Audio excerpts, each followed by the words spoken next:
Hello, everybody. Welcome back to another weekly JavaScript training. I am Justin Meyer, and with me for the first time, I think, is Jan from Hi Bitovi. there. Hey, Jan. Jan is coming to us from heaven, as you can see, with a nice, soft white glow behind him. Because I was working, I forgot what I was even working on, but it totally consumed my every ounce of my brain. And then I realized like 10 minutes later I was late for the training. So I just canceled it. I'm very sorry for those people who were watching, but yeah, I'll try not to do that again. So we're going to do what we were going to last week, and that's talk about DocumentJS. I am going to be documenting a side project that I'm working on, which is called Bitballs. It's Bitovi. So I run a charity basketball tournament, and I'm making an app where I can post all the YouTube videos and keep track of everybody's scores. Actually, Sorry, what's the name of the project again? it's Bitballs. Bitovi balls, right? Because we play basketball. So here it is. Hopefully it's still up. So I can go see the, well, let's see if there's an old tournament has a time.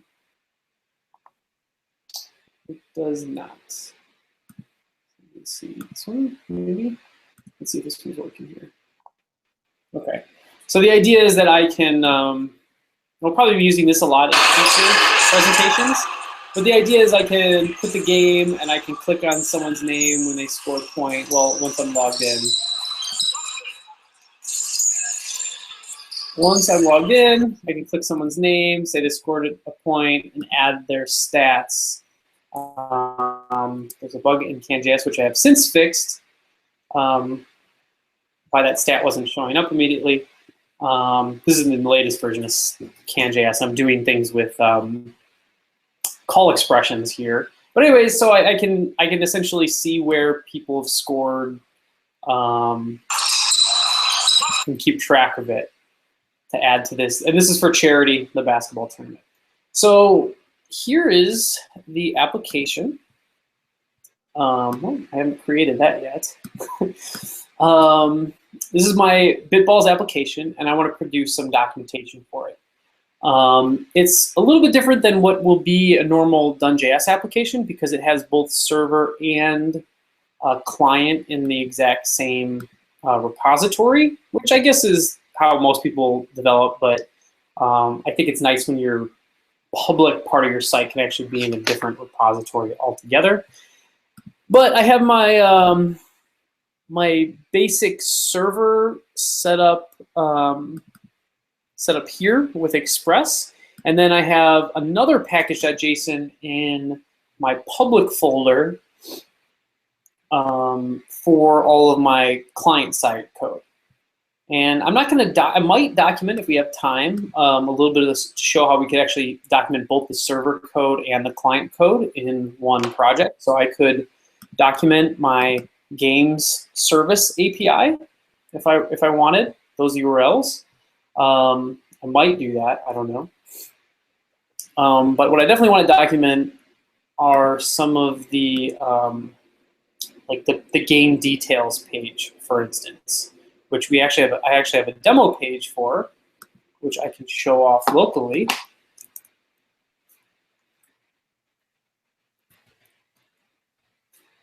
There's a player create one, but I think I'm going to go to player details.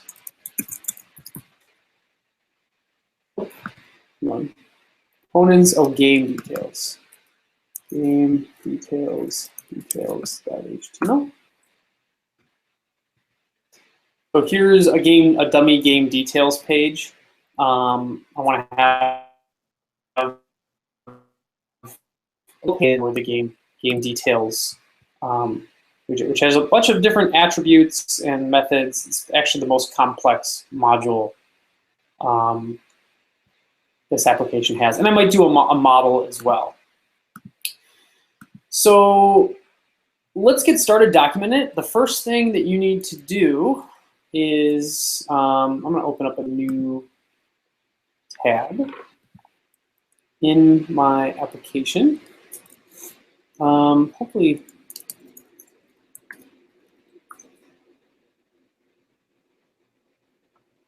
that's good enough.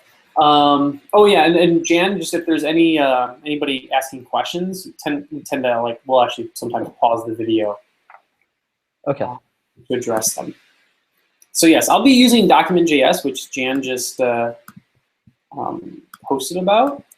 So here, this is DocumentJS. I'm going to use that to document the app, and I'm going to follow kind of this first instruction here, which is I'm going to npm install DocumentJS into my project. So DocumentJS and dash save dev is the same as writing dash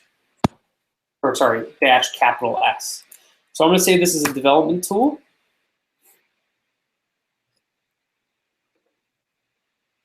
And while that's happening, I'm going to set up the configuration file that configures DocumentJS behavior. So I'm going to save this as DocumentJS.json. Check that my install is still running. We'll come back to that in a second. But DocumentJS.json, this is a file that kind of configures. We got can configure a whole lot of stuff. It configures the behavior of DocumentJS, but it's kind of broken up into different parts, which we'll hopefully get into. But it's yes. I think your screen's frozen up. Oh really? Yeah. Oh, there we go. Okay, cool. All right, now we're in DocumentJS.json. You see DocumentJS.json? Okay. Yeah, just let me know if it kind of hiccups. I'm using my. Hold on a second.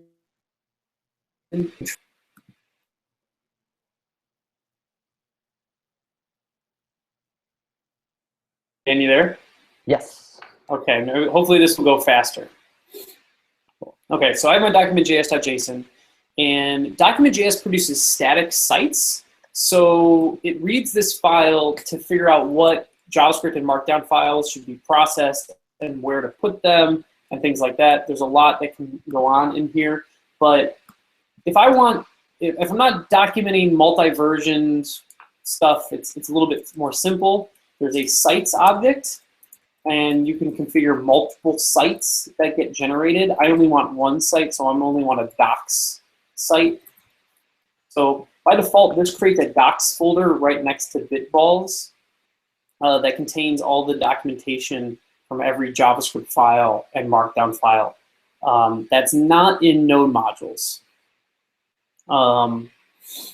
Now, the problem is it's not only node modules, but it's also, we don't want to find things in this node modules. So I need to configure the behavior of my docs site to not be looking in this node modules.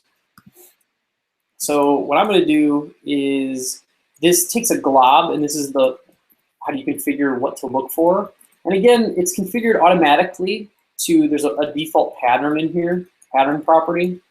The default for the pattern property is to look for, is already to look for all Markdown, or I think it's like this. It's .md,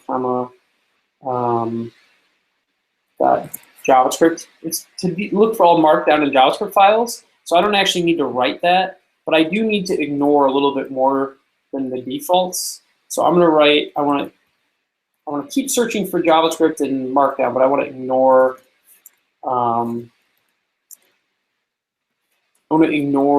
the node modules folder. And this is, if you've ever seen glob syntax, this is the node glob syntax that everywhere uses. Look at node glob project. Whoa. and look at the docs on, what these strings, the patterns that these strings represent. So I'm going to ignore this node modules, and I also want to ignore the public node modules. And I want everything inside those, so I'm going to do this kind of pattern like that, which says, find from these folders, ignore everything. And this, I think, is all we need for the config. So now I can run DocumentJS.json. So whenever you install, a nice feature of Node is that when you install something that has a command line tool, it puts it locally here in this .bin folder. So I can actually run the node modules.bin document.js, and this is, I run document.js locally, which is nice. And I'm going to add the -d flag, which is the debug flag, so I can kind of see the debug output. And hit enter. And it's going to tell me all the files that it's finding. It looks good. It's finding it's not finding anything in node modules. There's some warnings, which means that some things have a license tag that DocumentJS doesn't understand. I can go back and find out what those are. And then what it should be doing, what it will start to do at the end, is it's actually going to build the, it's actually going to start building the static file, the actual static site. Since DocumentJS is a static, it produces static sites as a static site generator, it'll actually build custom JavaScript and CSS that you can add to it, so you can theme it. But it only does that the first time. If you keep doing that without the -f flag, the documentation runs a lot faster. We also got some other warnings that you saw up here, that there's parentless comments, and we'll see what that means in a second. Basically, when we load the site, I gotta host it now, so 1 second. Fill my host. So if we look at this, essentially, because we're getting everything, every single comment that was kind of left in the application, the docs look really ugly. So we're going to fix that by essentially making a parent. Like a lot of, you have to kind of figure out your topology of your app, and everything in Bitballs is going to be under the main Bitballs namespace, essentially. And the place to do that, I think most of the time, is in the readme.markdown. So I'm going to say that this is a page, and I'm going to give it a title, which is going to be Bitballs. And I'm going to give it a name. Sorry, I'm going to give it a name, which is Bitballs. I'm going to give it a title, which is going to be capital Bitballs. I can call it like Bitballs app or whatever. But this is essentially the name. Everything has a kind of a unique name, and most things have a title. So I want Bitballs here to be the main thing that everything else is under. So I want a Bitballs that everything is under, and then what I might have, well, if we're not going to document the, I guess if we should probably document the client and the server. So I might have groups. I can add some groupings. I might add a Bitballs client group and the Bitballs server group, and I'll make things get documented under here. So the in each of those tags, the first thing is the name, just for DocumentJS to refer to it, so it knows like the organization of everything, and then after that is the thing that will be displayed on the page. Yeah, exactly. So this is almost like your URL in some way. So what this actually creates, this whole page here will create a bitballs.html. And this will create a bitballs.client.html. So I'm going to add one thing. I'm going to add a model because I have this user model. Oh, wait, wrong one. I'll do server later. I'm going to do public now. I have, since we're doing the player or the game details, I guess I'll do a game. So I'm going to document this game model, and we're going to try to get it to show up under the, well, let's make sure the actual page is working. Everything is going good here. So one thing I do need to specify, if I want this to be like the main page, essentially the index.html, I need to specify that in DocumentJS in here. So I think I do parents, and I write the name of the parent. So now I'll generate the site again, and you should see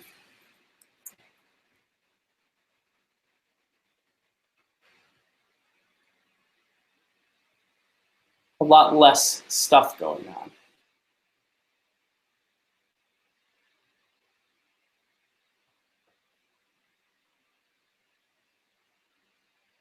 I've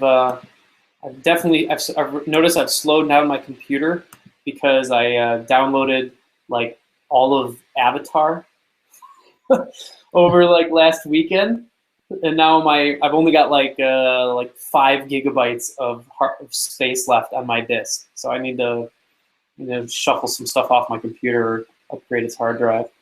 Worth it. Worth it? Yeah. I've not seen it. It's pretty good.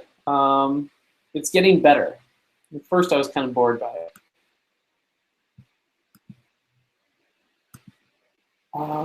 Which thing did I have open here? Is this one? No? Sorry, I have lost. It's probably this one. So, maybe not.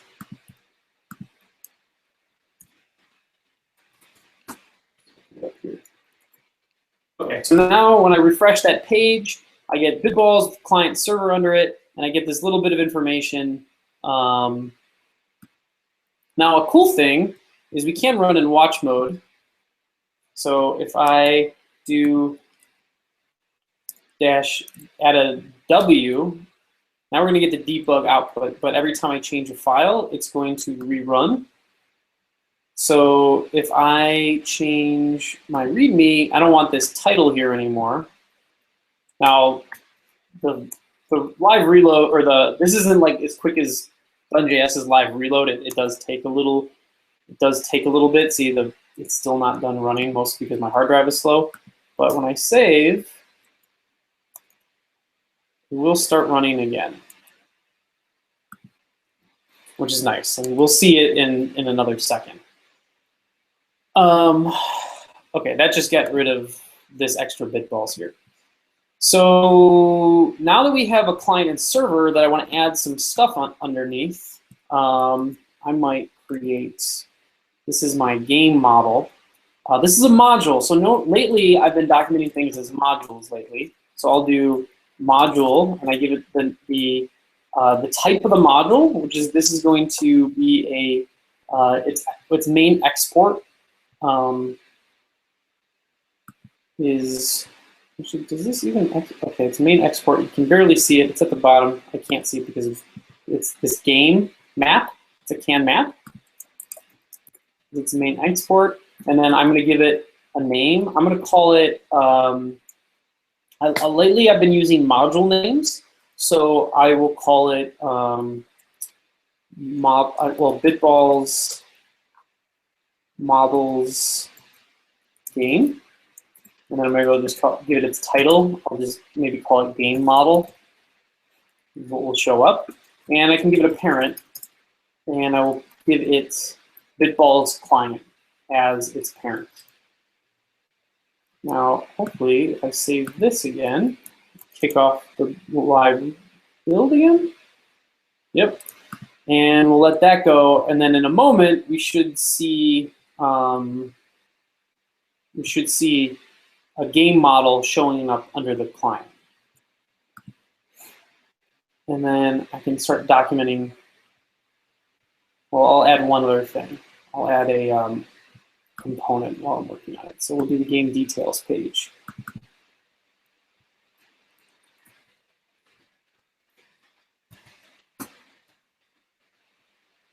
So the game details page, I think, has multiple exports. It has a view model export, maybe, but it doesn't have a default export.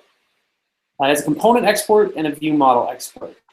And because of that, I'll still document it as a module, but I'm going to say the actual export type is of type module, because there is no like default export which you would get. Instead, you have to really be importing the view model from this. Screen seems to have frozen up again. Oh, really? Yeah. I'll give it a second. Let me know when you might start seeing. No? Still frozen? Yeah, still hasn't caught up yet. All right, I'm going to stop sharing for a second. You see me? Yes. All right, let's go back. All right, do you see my screen again? Yes. Okay, well, you can see the game model is here now, which is nice.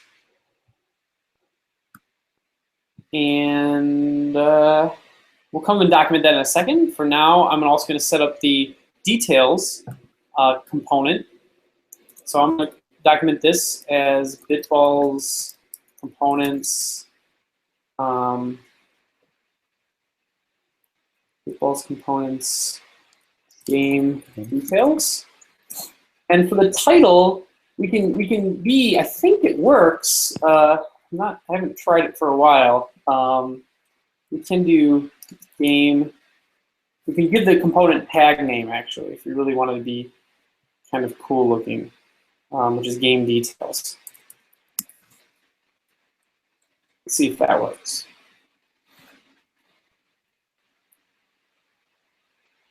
Oh, I never gave it a parent. So I need to give this a parent, and I'm going to do the same thing that game did, which is bitballs client. Keep that off again.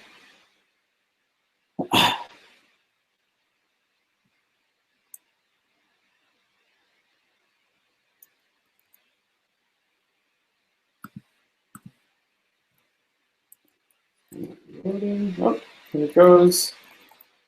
So writing all the backs out. All right, cool. So now this, to me, is a kind of a cool setup where I can actually see the kind of custom elements that I'm dealing with. Sometimes I'll actually leave the names like as modules.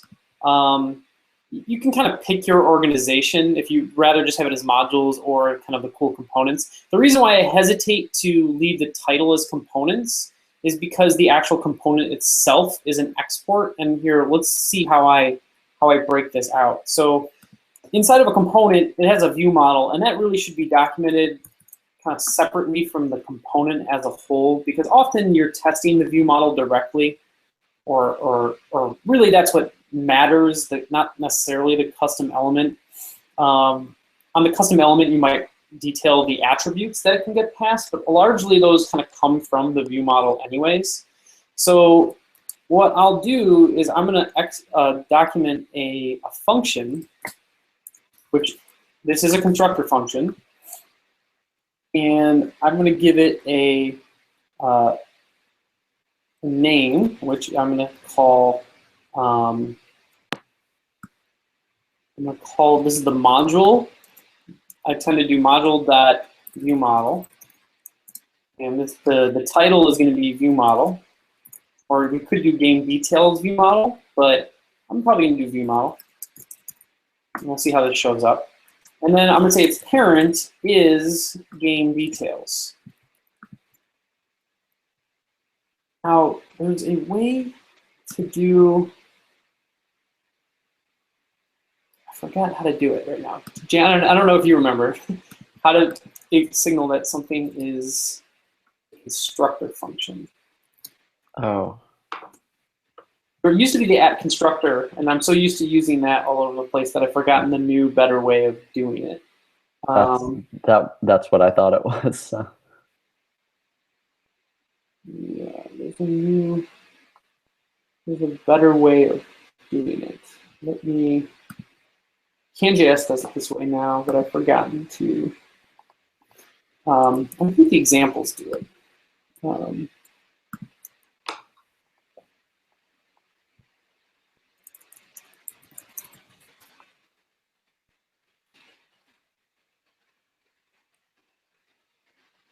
Okay, you do it like this. Yeah. Oh, but that's with the module as the export. Okay. I'll have to find out how this is. An example of a constructor function, but this is if the module is a constructor function. Oh, okay. The URL must have changed there. I have to fix that. Okay, so let's go back to this page, make sure it's working. It's rerunning right now still. We'll see what this looks like in a second. So I'm gonna do it as that. I forgot exactly how to define it as a constructor function, but that's not a big deal. I might give a description for this. So this is like, I might say the game details components model. And I might give a description, but I'm going to kind of scaffold out the actual items and things like that first. So these are all of the things on the view model's prototype. So I'm going to give a prototype property here. And then I want to start defining different properties of these. If you're not familiar with ClientJS, this is defining a game property, a game promise property. So I'm going to say that's a property. I have to give it a name. Not what this looks like. Oh, they actually give it a type, sorry. Oh, this is actually kind of right, but you don't give the description here. I'm going to give it the type of the property. What this is actually returning is a promise. And then I need to give it a title. So I'm going to say that this is, it might actually give me the title automatically. I think I could just write promise like this. I don't think I need to actually put the long title, which would stink to write, which I think it fills in for you, is that game promise. But because we labeled this as a prototype, I'm pretty sure it gets it'll fill in the name, the name for you. And then I'm just going to say, document this a little bit. Returns, I should just say provides. What does this do exactly? It provides the game. Lost your screen again. Oh, really? At least froze. Yeah. Let me know when it comes back. Am I coming back? No. Let's do. Let me share it here. There we go. Okay, so one thing you'll also notice here, I just added promise, and inside here you can kind of templatize your types. So it's returning a promise, but inside there it's returning a promise that resolves to a game. So you can kind of templatize things nicely like this. I could actually say that this. Actually, what's really cool is we could say this resolves to the actual game model, right? An instance of the game model. So I can put the title of that in here, and then those become linkable.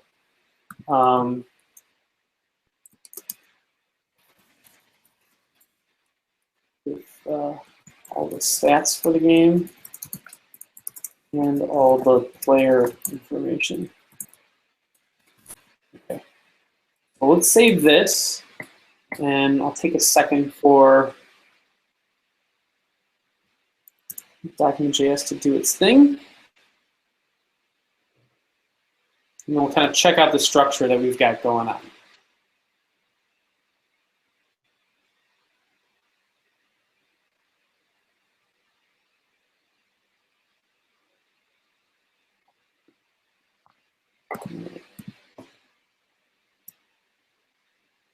Okay, so now the game details. So now game details, when you click it, it kind of forms its own page.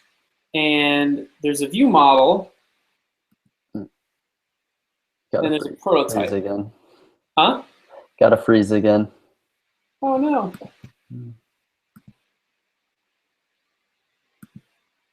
Maybe I am supposed to use constructor. Does it work now? Yes. Yes. Okay. Let me actually change this to constructor because I just know that it's the way that it works. Let's reload this.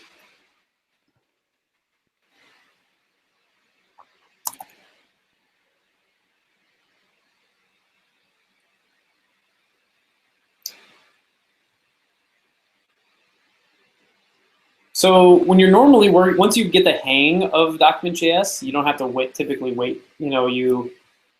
I'll end up writing a lot of code. There we go. What's going on? Okay, here we go. So now here's the structure that I wanted to go kind of get it to work like. So my client has a different, has a game model and it has its different components. The component module might export different things. It exports a view model. So now I'm in the game details view model. I can see everything in its prototype, including the game promise. The cool thing is because I templatize the promise that it returns, because it returns a promise with another type, well, then this is immediately linkable and it can take me to the game model. So let's work on this game promise on the prototype here. So I might want to give, a lot of times when I'm first documenting something, the important thing is to kind of set up the structure right away so that the topology of your application is something that someone could reasonably navigate. I think it's all right here. You can kind of, okay, I get to the view model, and now I can kind of see what's inside the view model. Reasonably okay. I can see the different models. You can play with this kind of high-level topology all day, but at least it's flexible enough so that I can pretty much document whatever I want. And then you start actually documenting your methods and functionality. Really, I think the most important thing is signatures are nice, but the most important thing is just a quick example and a description. If you do that for most people, that's going like 75, 80% of the way. So if I want to give an example of how to use this games promise on our view model, debating whether I want, I guess I should call it view model, but I could do something like, depends how complex the example, but I'm assuming that people would get you, normally we alias view model as, and anybody who's actually using view model as like a game details view model. So the example I would write would be something like this. Game details view model equals new game details view model. And then this does need a game ID on it.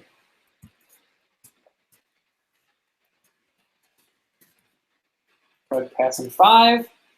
And then I could do game details view model .answer game promise. And then I would do a .then, and this would actually give me the game. I could do like what's on a game, I think the year or something, or the date.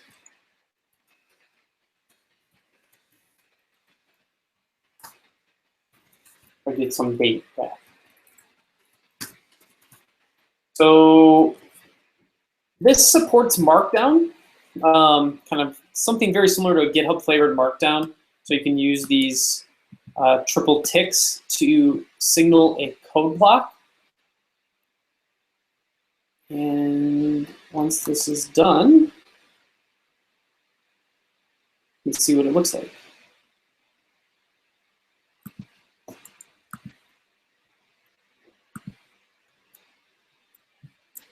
What's going on? Why did it not? Oh, maybe because this is, thinks this is part of the, maybe I need this in the body. I'm not exactly sure. But I think you can't put this kind of stuff in the description. And the description renders before any of the function signature or anything like that, and then the body comes after it. Mm-hmm.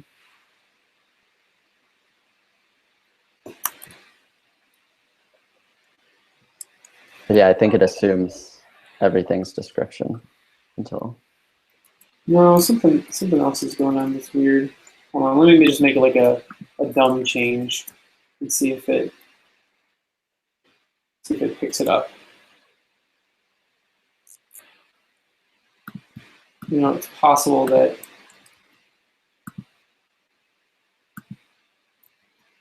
what's going on?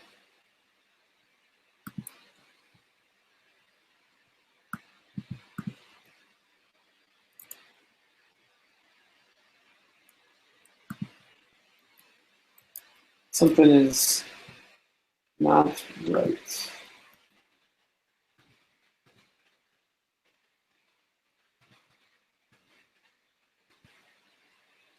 Oh, there it goes. I don't. Maybe my cache is just weird.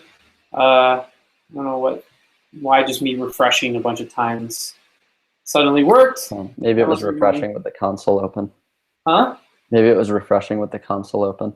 Yeah, well, that helped, it seemed like. Yeah, I've noticed that without the console open, HTTP server doesn't always, it must not set its expire headers nicely or something. Anyways, so here we have that example code. Now you'll notice this promise game model in here. The reason why that's in there is because often properties can be of different values, and if you want to put in little descriptions of each of the different values, you can do that. So for instance, this could maybe be a promise, or maybe it could be, you know, undefined or something. Like you might not get it undefined, right? There's the two available possibilities. And you might want to document both of those, like what they mean. So I might say maybe one option is if it's this value, this means you got the value. The game actually existed for some, like if it doesn't this code doesn't actually work that way where you would get an undefined, you're always going to get a promise back. But for some reason, maybe we're doing some check like, hey, game ID is not a number, so we're going to give back undefined. You could do that. So, and you could document the kind of a different behavior based upon what game ID is. So I might say, given a valid game ID, game information, a game promise. And I can do a different option for what this value might be if that went wrong. I might say, given an invalid game ID, the game promise. Okay, so I'm going to save that, let that run, and we'll see what shows up. Nope. Oh, I need a name. Well, maybe it's just param I'm supposed to use here. You got a warning nicely.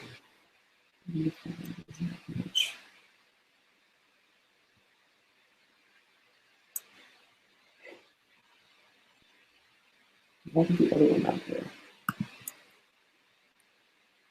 I think let's see what happens here.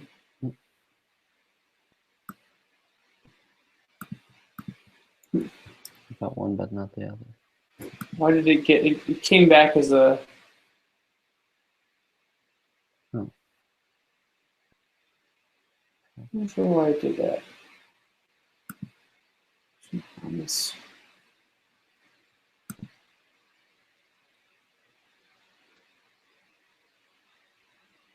Here I'm supposed to be using signatures. I thought it was options inside of properties. Well, we can always go signature. That's the nice thing.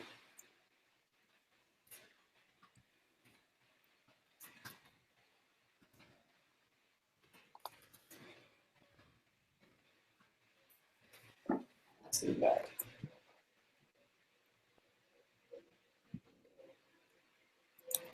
Oh, options, I think, are options are arguments in a For program. objects. Yeah, but I thought they could reach into different potential property values. For some reason, you know what? I wonder if this is. I thought this is the right kind of typing. Let me look at DocumentJS's documentation. Where is that? Let's look here. I think, is it param? Might be param. There's type expressions. So here's the different types of expressions that can go in the objects, and I know that these things need to match. Yeah,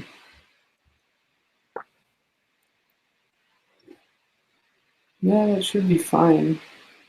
So we support all of the annotated Google closure type expressions. That's what goes on in here. And I'm just trying to look for I think it's vertical bar for, yeah, string number. So that should be saying this or undefined. Let's see what happened. Okay, there we go. Now we got promise and undefined. So signature is like now really the way that most of these things should work anyways, but you can say if there's different values up here, you can kind of outline each one in a little box here. So these are signature boxes, which you can kind of control, which essentially are there to represent different signatures for a function or different potential values for a property and what that means. And then you typically have a body. So this is kind of the description area, where it should, at least with how we document CanJS and similar in our other projects, we tend to try to be very terse and to the point before the body. And then after the body, you might give more examples and kind of more guide-friendly things, like, you know, something you're actually going to read. Okay. So let's do a function, just to show how a function looks. So these are all properties. This is show stats for, let's do create stats. Trying to find a good one. Go to time -5. All right, this is a fine one, I think. This actually does something.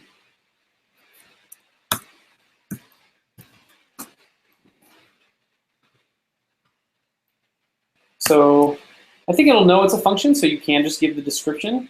We could say, no, there's this third, well, it's putting the return.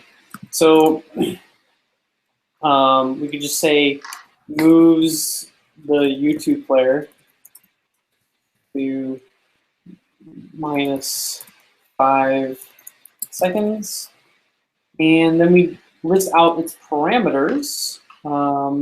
So the first parameter is going to take, well, it's going to take whatever the time is in -5 seconds for you and basically set things to that. So this is going to be a number. And this will typically be the current time. But it's typically the time, it's like the time of some entry, right? I use this function because you never want to actually like go, like if I'm adding a stat to, if I'm adding a stat, what What did that page? What did my actual application do? Let's go here.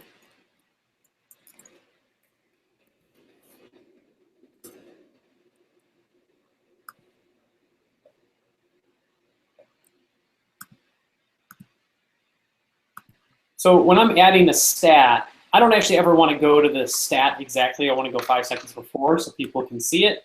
That's the purpose of this function.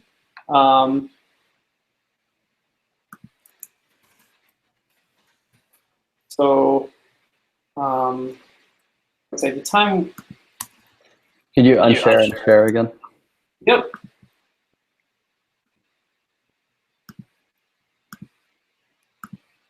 There we go. The time of some event. And the second thing is an actual event object. So this is so that, it's mostly because the template is calling this and we don't want to go to some URL or something like that.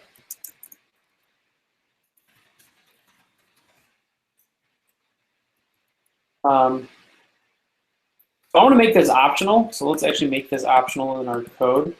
I don't really want people to have to call it with the event.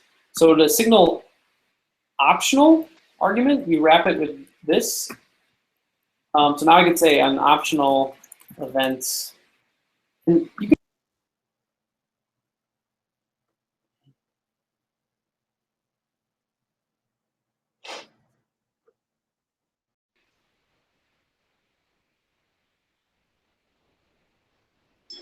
There we go. Hey. Hey, have you back? Get booted. Can you hear me again? Yes. All right. So what I was saying is, did you give me making the event optional? Yes. Okay, so I made the event optional, but I don't like everything kind of crammed on one line, so I'm going to kind of put them on multiple lines. Space after, just it's easier for me to read. So I'm going to say this event is optional, that default will be prevented. And the return type, there is none, so I can actually just remove the return altogether. And if I wanted to give a body, really this is meant to be used in a template, so use this in a template like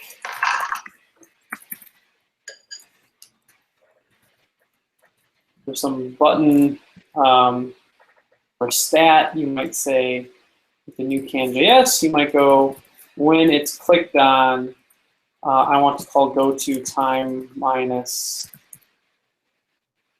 5 with the stats time, and I will also call it with the event object. If I made that word, yeah, it is a jQuery document, so it should look like that. So I will save this, and then we'll check out what it looks like.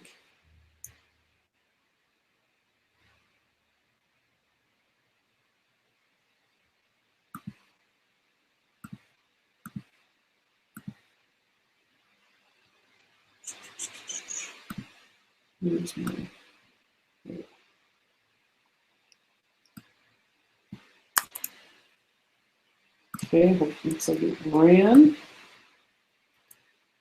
Now I have go to time minus 5, and I have nice documentation for it. All right, I think this looks nice. Moves the YouTube player to minus 5 seconds for a given time, lists the signature, and gives us an example of how to use it. So the only other thing I really wanted to show was how to show a demo, because people really like demos because they make it easier to kind of play with. They know how to go. They know what this module does. It makes sense of a lot of things. So in the game details page, I want to add a demo. So I might have a description like, you know,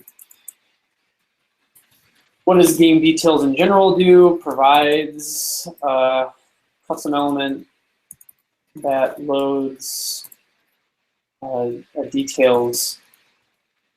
game details and presents it. What does it really do for a user?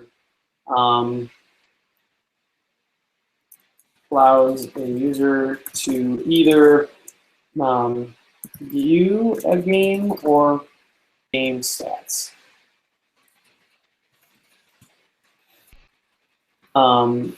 Then I might say something like, how do you create a game details? Really, what a game details needs is two things. This actually doesn't provide it both because it really needs a fixture to be doing it. But to create a details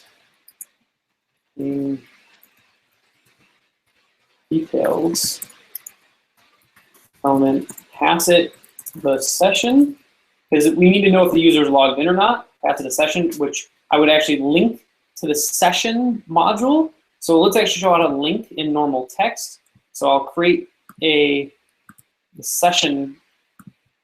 This is the session model. It's called session. So now I can link to this through its name. I can document it, but it has this is admin method. That's what really Bitballs depends on. Knowing whether we can show the admin functionality of the game details. So I can say you can pass the session, and I can give the if I give the name like this, or the name, it'll actually insert the title here as a link. So to create game details, pass the session and a game ID. I can also link to the game ID, like, I'll give an example. I'll just take from this, but change a little bit.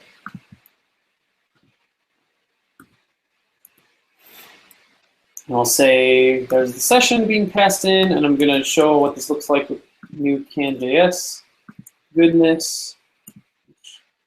By the way, ClientJS is backwards compatible, so if you're doing it the old way, that's totally fine.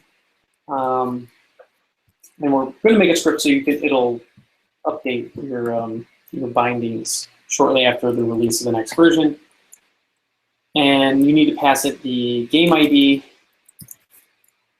So you might pass that from the game.id if you loaded it, or if it's from the route, or somehow you're passing the game ID for it to actually load.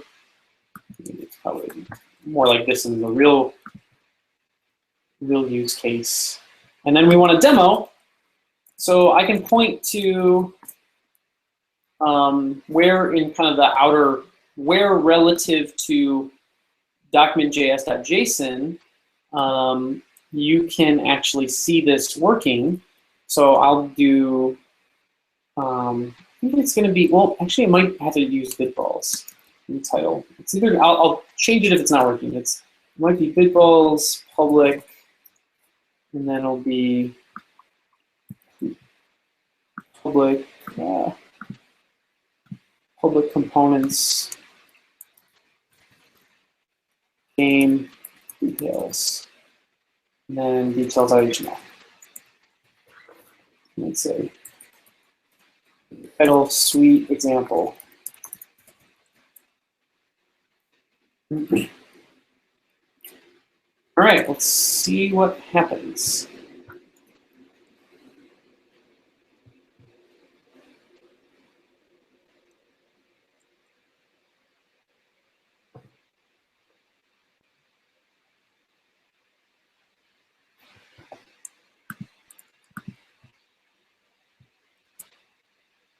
All right. Ah, the sweet example loaded. Wow. That's a pretty sweet example. It is a pretty sweet example. So, why did that load? Compose model session. Oh, because I never saved it. That's why. Not work. Now, if you want the HTML to show up here, so when I click on it, if I want some JavaScript and HTML to show up, I have to change the demo. And instead of demo here, I think you call it demo HTML. You give it a demo HTML as the ID, and I think you give the ID of whatever script tag you want a demo source. And saving that, let's see. Now we have HTML, so we can see the HTML for our demo, and we can see the JavaScript source. It's always best. We could be smart and set up indenting nicely for you, but if you're ever building these, I just always indent them all the way to the left so that it looks a little prettier. Yay. So hopefully that's enough to actually, like, I mean, I haven't done much documentation, but I've set up the structure of, you kind of have your modules, and then if they export things, you then start kind of recursively descending and documenting whatever you feel is necessary. This should not show up like that. Okay, that's fine. We need to refresh. And you can kind of create your own groupings if you want and have things underneath there. This should now be same session too. So that's that, in a very broad strokes, is how you can kind of set up documentation for pretty much any application. And we're out of time. Anything you wanted to look at, Jan? I don't think so.